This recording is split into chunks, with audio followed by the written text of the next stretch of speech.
Salve, salve! Sejam muito bem-vindos ao nosso Habla Moinho Podcast, um programa idealizado e produzido pelo Núcleo de Tecnologia do Instituto Moinho Cultural. Eu, Amanda de Paula na voz e Pedro Moreira na produção. O podcast Habla Moinho, ele foi criado da necessidade da gente discutir diferentes tipos de culturas, diversidades e afetos.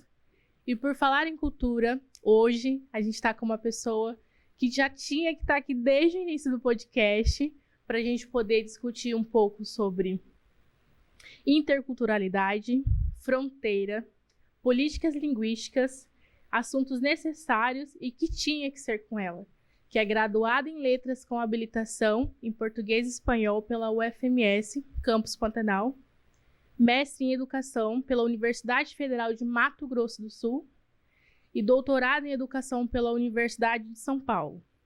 Atualmente, é professora na Universidade Federal de Mato Grosso do Sul, Campus Pantanal.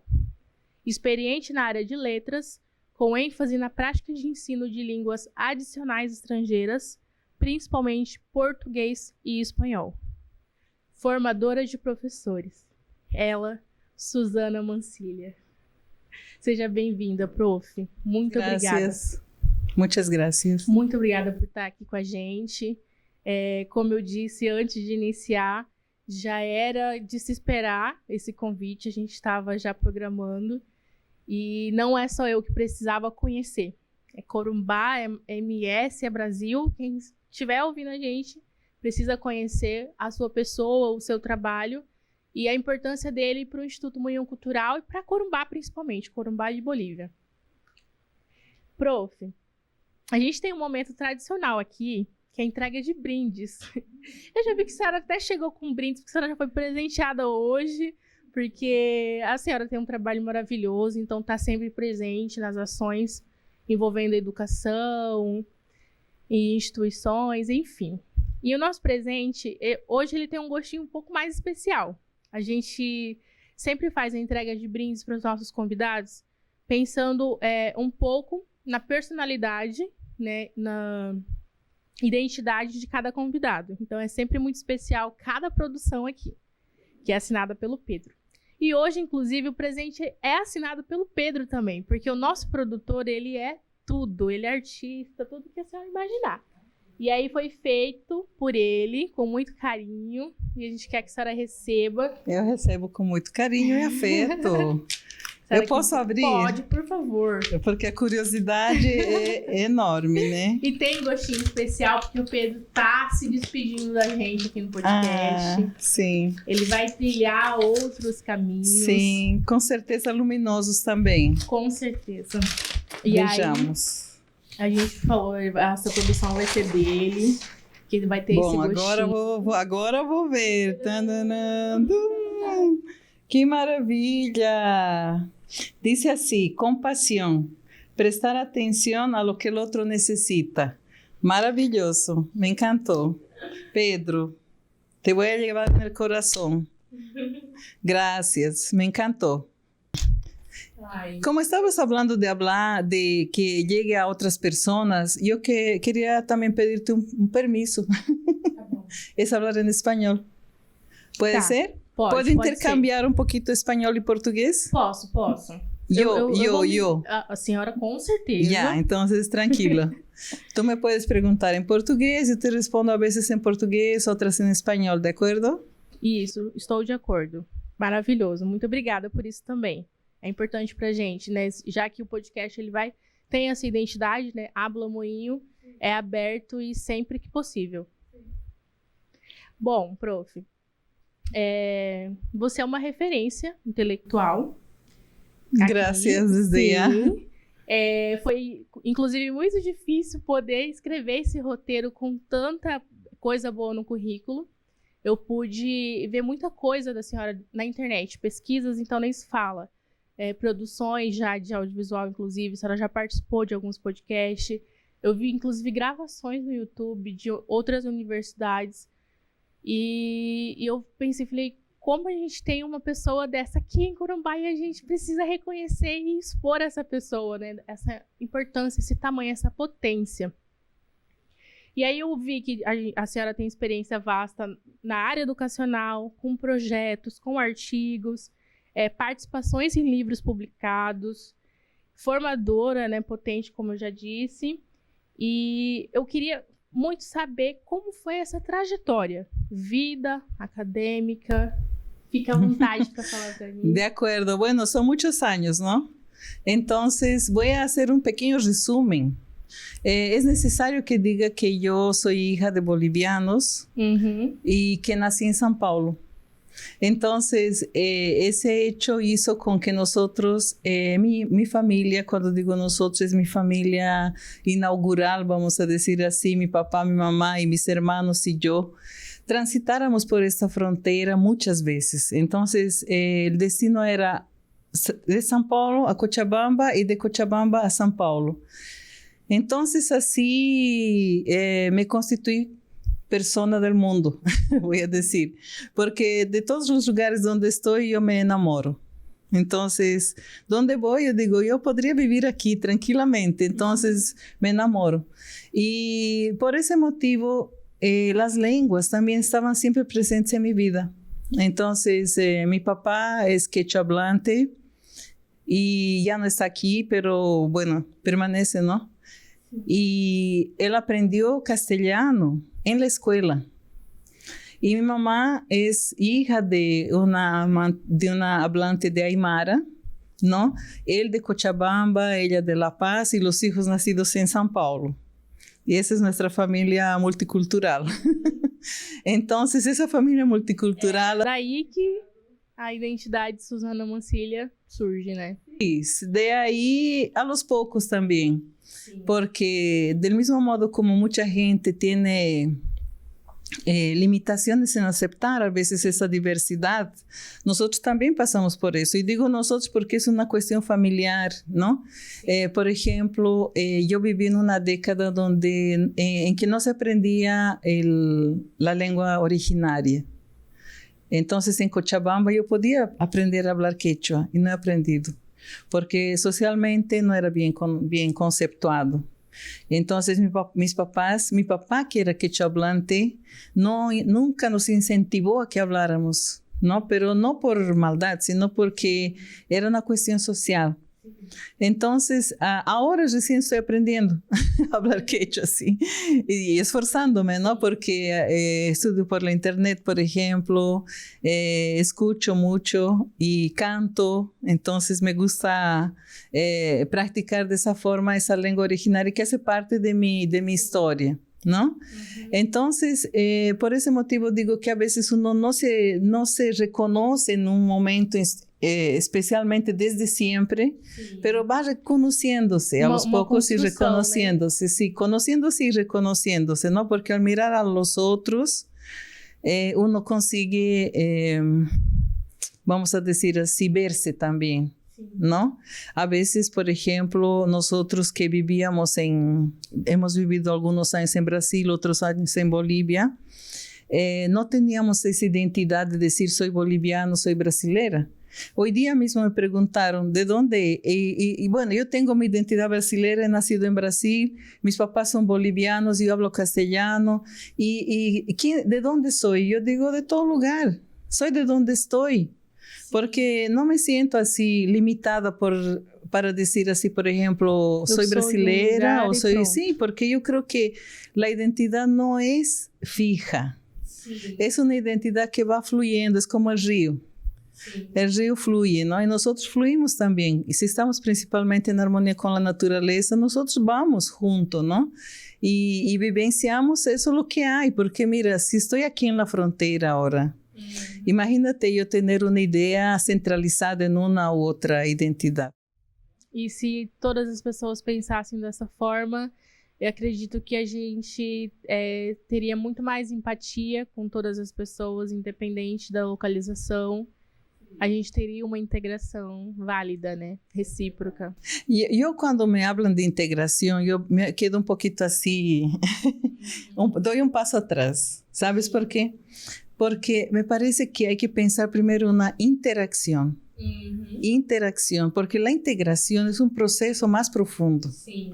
Entonces, ese proceso profundo nosotros todavía no lo vivenciamos. Nosotros podríamos vivenciar, por ejemplo, una interacción de pensamientos, de construcción de conocimiento, de afectos, una interacción para promover ese próximo paso que sería una integración. Es que yo me preocupo en decirlo eso, ¿sabes por qué? Porque a veces se subestima el concepto. Entonces, al subestimarlo, tú lo dejas medio flojo, así medio suelto, no comprometido. Y yo creo que hay un compromiso. Eso, ¿no? Sí, hay un compromiso en eso. ¿Entiendes?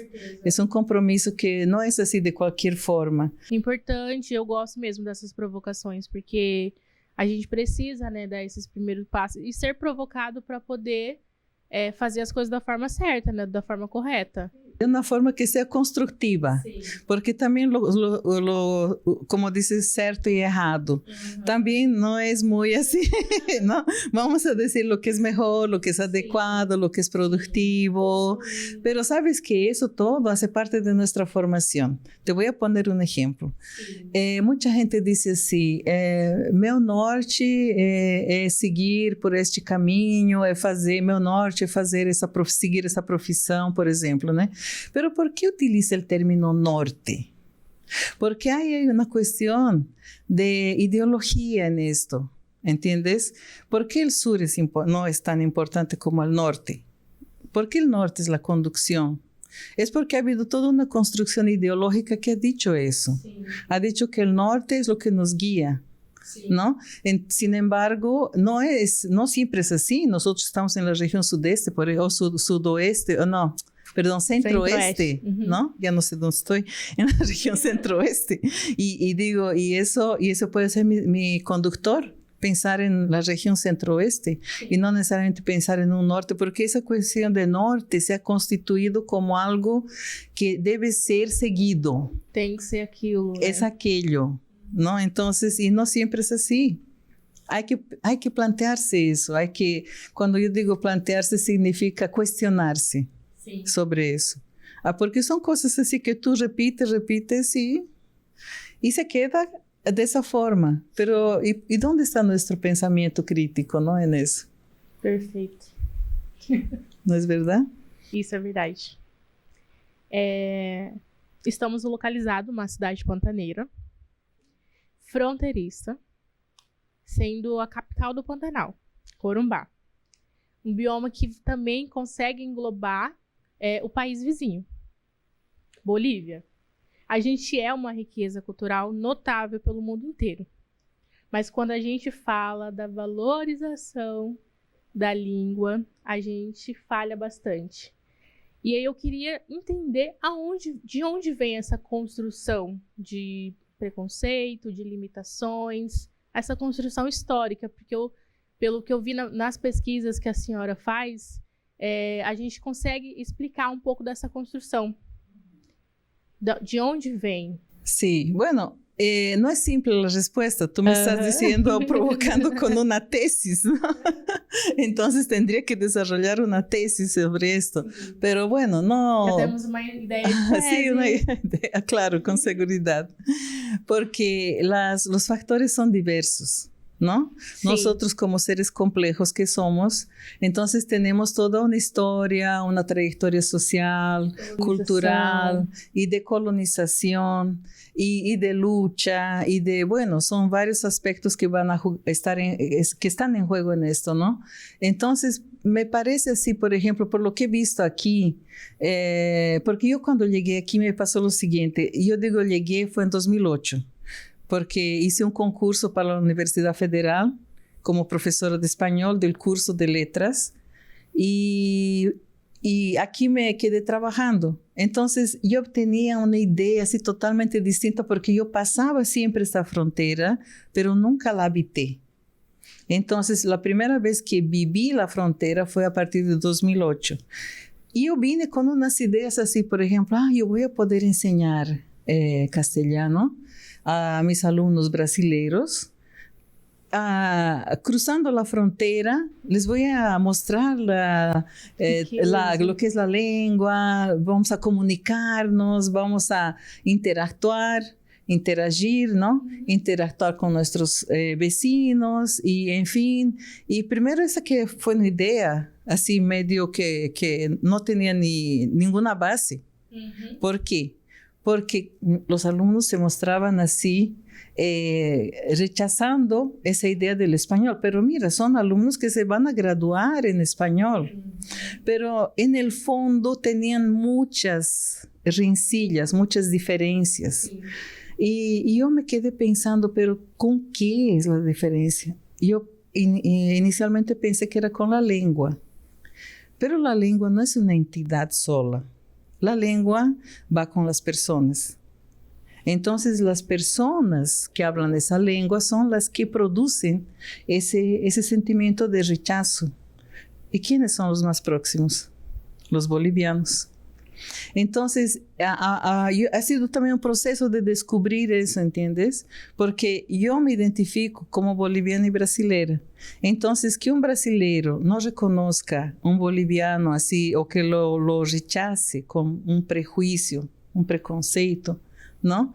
Es dolorido para mí. Entonces, del mismo modo que sería un brasilero o un boliviano hablar de un brasilero, en fin, somos seres humanos en suma. Sí. ¿No? Así, esa cuestión de países, hoy día mismo estaba en la conferencia hablando que esas limitantes de frontera han sido construidos históricamente por la colonización y nos hemos quedado fijados en esas fronteras.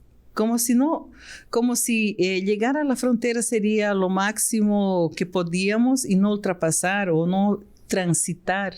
Y yo creo mucho en la fluidez, como te dije, de identidades, en la fluidez de los tránsitos, de culturas, de las lenguas, y hay todo un soporte teórico para eso sobre las lenguas en contacto, por ejemplo, ¿no? Entonces, estas cuestiones por ejemplo, de prejuicios que se han construido socialmente, y se han mantenido, no solo se han construido, sino se han mantenido. Y cuando yo uso ese tiempo verbal de decir se han mantenido es porque antes y ahora siguen mantenidos, ¿no? No es que se ha eliminado, eso es algo que permanece. Entonces, eso es un proceso. Es un proceso que vivimos. Nosotros que vivimos en ese proceso y estamos conscientes de ese proceso, a nosotros nos toca actuar en eso. Porque hay personas que no se dan cuenta, que simplemente viven el prejuicio, viven esas diferencias, ¿no? Sin darse cuenta que lo que están produciendo, sí. Lo que se produce de eso, ¿no? Ayer una muy amiga mía, que fue mi alumna, ahora es una amiga, colega, en fin, ella decía que ella vivía en Bolivia, pasaba todos los días para estudiar en Corumbá. Y que aquí llegando en las escuelas, año tras año, le decían que ella tenía que hablar mejor portugués, tenía que hablar portugués. Tanto es que ella consigue expresarse mejor en portugués que en su propia lengua materna, que es el español. Entonces, ahí uno dice, ¿qué produce la escuela? Con ideas así enyesadas, de que no, aquí solo portugués. Esa idea del monolingüismo es muy perjudicial en cualquier instancia, no solo en Brasil, en Bolivia, en cualquier país, en cualquier instancia, ¿no? Y tenemos, infelizmente, productos aquí de eso, ¿no? Y eso es algo tan profundo que para esta misma alumna que te digo, para cambiar su forma de pensar, ha tenido que tener varios procesos de reflexión y lectura y bueno, y en fin, ha sido todo un proceso para intentar rescatar esa su identidad que se ha quedado, como vamos a decir así, sumergida por otra. Y ahí hablamos de juegos de poder, ¿no? De juegos de poder que están vinculados a aspectos sociales, económicos, aquí, por lo econômico, de estética, porque quando se habla sobre Bolívia, a vezes o boliviano é identificado como feio, ¿no? Entonces, ¿dónde se ha construido esa estética que identifica al indígena como feo? ¿Dónde? ¿Cómo se ha construido y por qué se mantiene? ¿No? Estaba hablando que, por ejemplo, hace poquito, que en Mato Grosso do Sul hay 2 municipios que tienen 2 lenguas originarias cooficiales, porque Brasil tiene la lengua oficial de Brasil es el portugués, a diferencia de Bolivia, que tiene las 36 lenguas reconocidas como oficiales y el castellano, ¿no? Pero aquí también hay un proceso de cooficialización, y eso decía, uno de los municipios que tiene reconocido la lengua originaria es Miranda, con el Terena, otro está Curu con Guaraní. Entonces, esos procesos son largos, ¿no? Y esas estéticas creadas y mantenidas, eso todo hay una buena perspectiva de que cambie. No vamos a ver, pero en algún momento puede cambiar. Y en eso hay que actuar, en la reflexión de que se piense por qué mantener eso, ¿no? Porque a quién beneficia. Não é verdade? Quem sale beneficiado com isso? Eu lembrei agora você falando, né, sobre essas provocações, né, como a gente vai crescendo e algumas pessoas vai trazendo isso, inclusive educadores, né? Eu estudei na Fundação Bradesco, que é em Miranda, e aí agora a senhora acabou de fazer outra provocação que eu já ia fazer o comentário. Lá eu tive uma professora de espanhol que era daqui, da UFMS de Corumbá. E lá ela fez essa provocação e eu tinha mais ou menos 18 anos. Em como a gente coloca como essencial aprender o inglês, mas o Estado, tendo a fronteira com a Bolívia, não coloca como prioridade, inclusive, o espanhol. Porém, com o tempo, inclusive aos 25, esse ano, que eu fui entender, olhando as pesquisas da senhora, que até essa diferença existe, que o castelhano é uma coisa, o espanhol é outra, que existe algumas diferenças gramaticais e que principalmente uma diferença política que é importante a gente falar, né, sobre essa construção, né, das línguas. Corumbá também precisa trabalhar bastante essa construção, já que já está sendo iniciada, né? Então, agora vieram várias provocações ao mesmo tempo. Eu estava lá em Miranda, estudando, falando sobre a importância de entender o espanhol como uma língua que a gente precisa conversar, precisa falar, entender, escrever também, né? Construir, não só o português, principalmente não só o inglês, né? E aí, agora, me veio essa provocação com essa outra notícia que é maravilhosa, né, da língua terena lá. Inclusive, a gente conseguiu ver nas pesquisas do Instituto IPED, né, que também é um Instituto Intercultural, que a disponibilização de livros didáticos com a língua terena para várias escolas. E pensar que aqui a gente pode caminhar, tem que caminhar, tem que fazer essa construção. E essa interação, como a senhora disse, né, antes de chegar nessa integração que a gente quer, que é das nossas finalizações do podcast, entender, né? Agora eu tô conseguindo entender como a gente pode fazer esse processo, né? É uma responsabilidade de todos, né? De todos, de todos. O castelhano e o espanhol, esse nome nativo dessa língua é o mesmo. A Bolívia adota o nome castelhano na sua... Oficial. Sim, na sua língua oficial, na sua Constituição está língua oficial castelhano e as demais línguas originárias nos seus respectivos locais de ocorrência, né? E o espanhol é utilizado muito no Brasil, sim, né? Esse nome nativo, talvez até como um resquício dessa colonização, e isso se mantém. As pessoas tendem a imaginar que castelhano é algo inferior ao espanhol, Sim. Né? Fazendo um julgamento assim, de que o castelhano é uma língua inferior da fronteira, é uma língua dos bolivianos, é uma língua não sei o quê, é o dos indígenas. Então, assim, e o espanhol fazem referência à Espanha, Miguel de Cervantes, enfim, toda essa... Isso acontece muito aqui no nosso estado. Nosso estado, não só em Corumbá. Sim. Em Mato Grosso do Sul, há essa tendência a ter esse entendimento. Sim, por isso que eu falei que eu me senti provocada, porque lá com 18 anos a professora falou assim, olha, por que a gente não aprende o espanhol e coloca como privilégio o inglês, né? Pensando no mundo inteiro. E aí depois, agora com 25 anos, nas pesquisas eu vi que tem essa diferença do sentido de...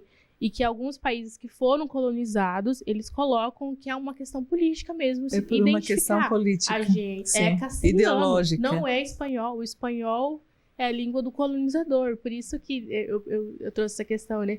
E aí eu falei, caramba, eu tô com 25 anos, sou corumbaense, e eu não sabia que existia essa diferença, porque eu só generalizava o espanhol, né? Porque todo o sistema educativo fala isso também, né? Fala aulas de espanhol. Agora, se você olha, por exemplo, tem um Instituto de Linguística da Bolívia, identifica como castelhano, sim, né? Claro que a Espanha é um país que tem muito interesse ainda na manutenção desse nome, porque esse nome faz referência ao seu país. Né? Então, assim, e a Espanha vive muito de turismo. Então, assim, é uma referência, né? Sim. É uma referência, quer queira ou não. Mas a gente está aqui para contestar. Exatamente, para trazer outras informações também, né? Eu fiquei super feliz fazendo o roteiro, porque eu falei, ué, tô aprendendo. No roteiro eu já estava aprendendo, agora na conversa mais ainda. É importante a gente acionar essas reflexões, né, para todos ouvirem. Sim, é importante. A gente já sabe que a toda a desvalorização, os estigmas são construções históricas, né? E aí, no início, eu perguntei para a senhora sobre a questão da integração e eu entendi que é um processo.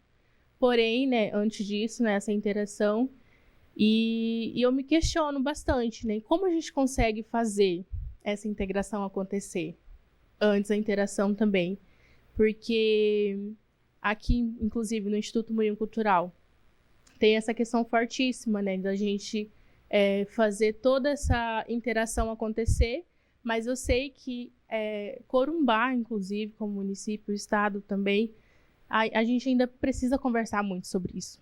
A gente ainda precisa discutir, mostrar esses processos. E a senhora, como uma intelectual que a gente admira pra caramba, eu pensei muito, eu vou perguntar pra professora, eu quero saber como a gente pode se corrigir, se provocar, fazer esse processo acontecer. Uhum. Mas assim, eu diria refletir sobre isso. Refletir, uhum, né? Mas eu vou colocar o que estamos fazendo aqui, nosso trabalho aqui no Moinho, para falar sobre isso. A Márcia já há muitos anos vem me convidando para participar do Moinho, e eu, muito assoberbada de trabalho na Universidade Federal, não conseguia conciliar um tempo para cá. E o ano passado eu me propus a participar do Moinho mais assim intensamente e próxima ao fazer daqui das aulas e tudo. E quando eu cheguei, eu vi que tinha uma aula de espanhol, porque era para essa aula que a Márcia me convidava. Só que, chegando na sala de aula, tinha alunos que falavam português e outros que falavam espanhol. Castelhano. Ou castelhano. Então, o que eu fiz? Eu pensei, não pode se chamar aula de espanhol. Por quê? Porque lá já tem falantes de espanhol, ou castelhano.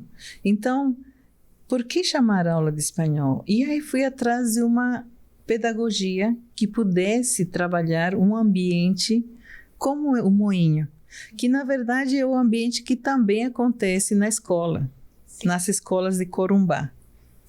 em que alunos de origem boliviana, falantes de castelhano, vêm às escolas de Corumbá e são alfabetizados em português. Então, assim, eles falantes de castelhano alfabetizados em português, né? E os alunos brasileiros que já são falantes de português, alfabetizados em português. Então, aí, o que eu fiz? Eu fui atrás de uma amiga que trabalha com uma metodologia, uma pedagogia que chama Translingue, a translinguagem. E comecei a estudar sobre isso, porque eu falei, algo tem que atender este ambiente. E à medida que a gente foi estudando, a gente foi percebendo algumas coisas. Por exemplo, o Moinho tem interesse em que o espanhol esteja presente, né? Ótimo. Mas não pode se dar atenção apenas a uma língua, tem que se dar atenção a outra língua também para a gente ter um espaço equitativamente constituído pelas línguas que transitam aqui, as línguas. Então, português e espanhol. Então, daí que nós começamos a pensar no Moinho de outra forma, né? Eu falei, Márcia, você reparou que... não, essa conversa foi com o Beto. Eu falei, Beto, você reparou que na hora que chegam os alunos, eles encontram ali um cartaz falando bem-vindos, mas e não tem nada de bem-vindos, né? Ou seja, o espaço todo também tem que ser translingue, tem que ter representações linguísticas, culturais aqui, também das outras línguas, né? Ou da outra língua que está majoritariamente aqui, que é o espanhol, porque tem famílias que falam quechua, tem famílias que falam aimara. Agora, não sei se ainda a gente não mapeou para ver se aqui tem crianças que falam ou que entendem, por exemplo, essas línguas. Sim. Mas nós sabemos, por conhecimento de conhecer nas escolas, que essas línguas, o quechua e o aimara, estão presentes no castelhano boliviano. Aí, o que acontece? Então, nós temos que pensar um ambiente diferenciado. E é isso que estamos fazendo.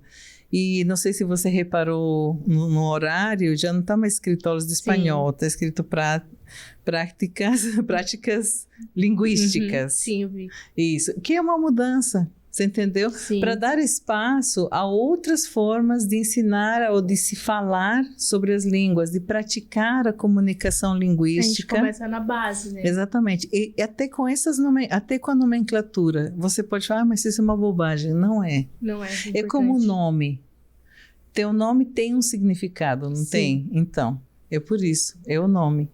Então, a partir disso, nós estamos trabalhando, pensando no Moinho, assim, nas atividades que poderiam contribuir à formação dos alunos aqui, né? Eu pensei num projeto de extensão em que meus alunos do curso de Letras Português e Espanhol pudessem participar também desse processo. E fizemos uma visita o semestre passado com todos eles, e agora vamos começar a participação deles aos pares, nas terças e quintas-feiras à tarde, né, acompanhando a professora de práticas linguísticas, a Aline, e eles vão, toda terça e toda quinta vai ter uma dupla aqui participando dessas atividades. Então, o que estamos fazendo? Estamos estudando a esse respeito, o que podemos, como podemos trabalhar, é realmente um processo de construção. Você entende? Não só para o Moinho, mas para nós também, né? Para os alunos que estão entrando e estão muito empolgados. E este projeto, eu pensei assim, da seguinte forma, nós não podemos fazer um projeto só pensando, porque estamos em fronteira, né? Quando a gente pensa em fronteira, tem um lado e tem o outro. Limita. E tem um lado e tem o outro, não tem? Sim. Então, e eu pensei assim, como vai participar o outro lado desse processo de estudos e tudo mais? Então, convidei uma professora, umas professoras, né, da Universidade René Moreno, que é de Santa Cruz, para participarem do projeto. E elas ficaram assim, foram super receptivas, né? E agora tem 19 alunos de um curso semelhante ao curso de letras, só que de lá, né? E que eles estão se formando como professores de português. Eles são bolivianos estudando português, aqui tem os brasileiros estudando espanhol, e nós estamos nos reunindo uma vez por mês. Então, esse projeto, ele foi consolidado com um acordo interinstitucional entre a UFMS e a Universidade Autônoma Gabriel Gene Moreno, e todo mês nós temos um encontro virtual em que discutimos essa temática. Eles, inclusive, querem vir conhecer o Moinho. E esse podcast vai ser enviado para lá. Então, eles querem muito conhecer aqui este ambiente de fronteira que está distante deles, mas que, ao mesmo tempo, faz parte que seria como estado, né? Para eles é departamento, chama-se departamento na Bolívia.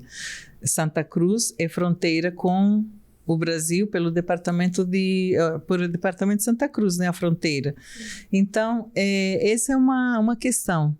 Outra questão interessante que está ganhando corpo nesse projeto é que nós cadastramos esse projeto na Cátedra Sérgio Vieira de Mello, porque este projeto do Moinho, o Moinho, aliás, que já não é um projeto, né, porque já tem 18 anos.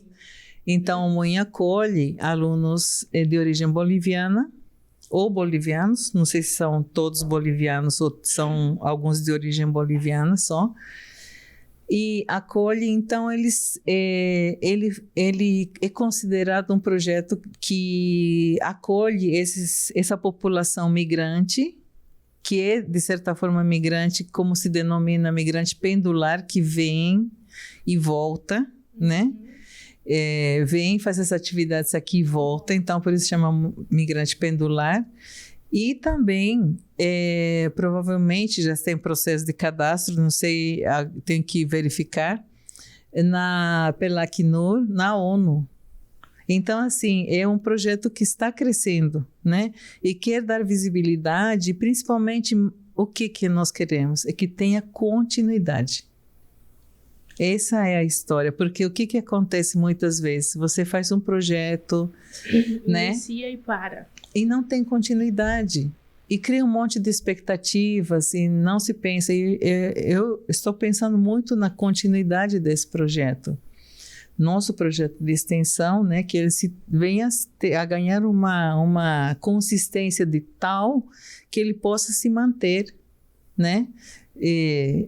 Acompanhando as ações do Moinho, formando profissionais que estejam sensíveis a esse contexto pluricultural, plurilinguístico, né? Porque é isso que se quer. Esses nossos alunos, são agora 22 alunos que vão participar do projeto. A nossa expectativa é que eles, quando forem a trabalhar na escola, que levem toda essa experiência, né?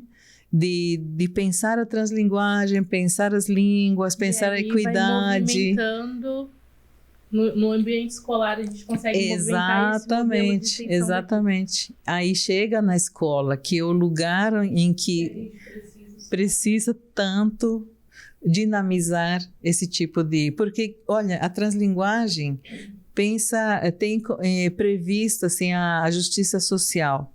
Em que sentido? No sentido de dar equidade aos participantes que estão em diálogo. Sim. Não seja um diálogo assimétrico, que seja um diálogo mais simétrico possível. Sim. Né? Então, todos esses pressupostos a gente tenta despertar e principalmente sensibilizar os nossos alunos para isso, porque a gente acaba se endurecendo às vezes com a sociedade do jeito que a gente tem algumas dificuldades ou muitas para superar e acabamos ficando endurecidos e não reconhecendo ou vendo as diferenças como problemas e não como possibilidades, né? Então, tentar manter essa questão do afeto que você falou, que acho que é muito importante despertar isso nas pessoas e despertar e manter, né? Porque sempre questão de continuidade. Exatamente.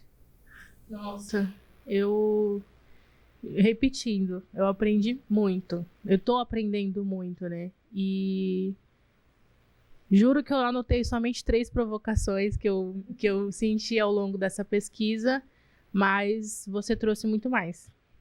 Trouxe bastante, que eu já tô saindo daqui já pensando já em outras ideias, em outras coisas para construir. São desafios, né? São desafios. Porque nós temos que ter isso, né? Temos que ter desafios, temos que ter olhar para o horizonte e não ficar apenas cercados só com a nossa problemática. Sim, porque temos uma problemática, temos, isso ninguém está negando isso, né? A senhora estava falando, eu estava pensando na minha questão de identidade, como ela foi construída e ao mesmo tempo limitada. É só a minha identidade que importa. Minha cabeça está fritando aqui com as provocações, né? Sim. Não, e essa questão que você falou agora é importante no seguinte, olha, bom, de várias formas, mas por que eu digo que é importante? Porque a sociedade, do jeito que ela é constituída, ela nos leva a ser muito individualistas. Sim. Então, assim, quando a gente, por exemplo, pensar na tua identidade, não te desvincula da comunidade. Sim. E é isso que a gente tem que se permitir, participar da comunidade, né? Eu estou pensando na minha identidade, mas ela não é só. Sim. Ela é comunitária. Na cosmovisão andina tem uma ideia assim, que a esse respeito que chama Bien Vivir. Sumar causai. É o bem viver, el vivir bien. Mas não é viver bem, eu comigo, com meu umbigo, sabe? Eu, minha família, é comunidade, é o coletivo, né? Porque se eu estou bem, o outro também pode estar bem. E o outro, e o outro, e o outro. Então, assim, e ao mesmo tempo, se eles estão bem, eu também posso estar bem. Então, é recíproco, sim, né? E essa ideia a gente foi perdendo pela nossa própria sociedade, do jeito que ela é constituída. O próprio sistema capitalista tem essa ideia do individual, sim, né? Cada um, você tem que triunfar, é você. Aham. Sem olhar, né, pro todo, pro coletivo. Exatamente. Ai, prof. A gente finaliza com muitas provocações, muitas ideias. Eu gostaria de agradecer a presença, a contribuição, a fala, as provocações, tanto aqui quanto no seu trabalho mesmo de referência, e que a gente consiga dar continuidade. É necessária essa continuidade, essas provocações, para que a gente consiga, quem sabe, chegar à integração. Sim, a interação está sendo feita claro. Mais que a gente dê continuidade nos trabalhos. Sabe o que eu penso muito? Aquela pessoa que planta uma árvore. Você não sabe se você vai comer os frutos dessa árvore, mas você tem que plantar. Tem. Né? Então é isso que a gente tem que fazer, plantar as árvores, elas vão produzir frutos. Se a gente vai poder apreciar os frutos ou não tem problema, porque outros poderão fazê-lo. Pode deixar. Eu agradeço muito e sucesso com o teu trabalho, com o trabalho da equipe. Muito obrigada pela atenção, pelo carinho, acolhida. Muitas graças. Muito obrigada, muito obrigada.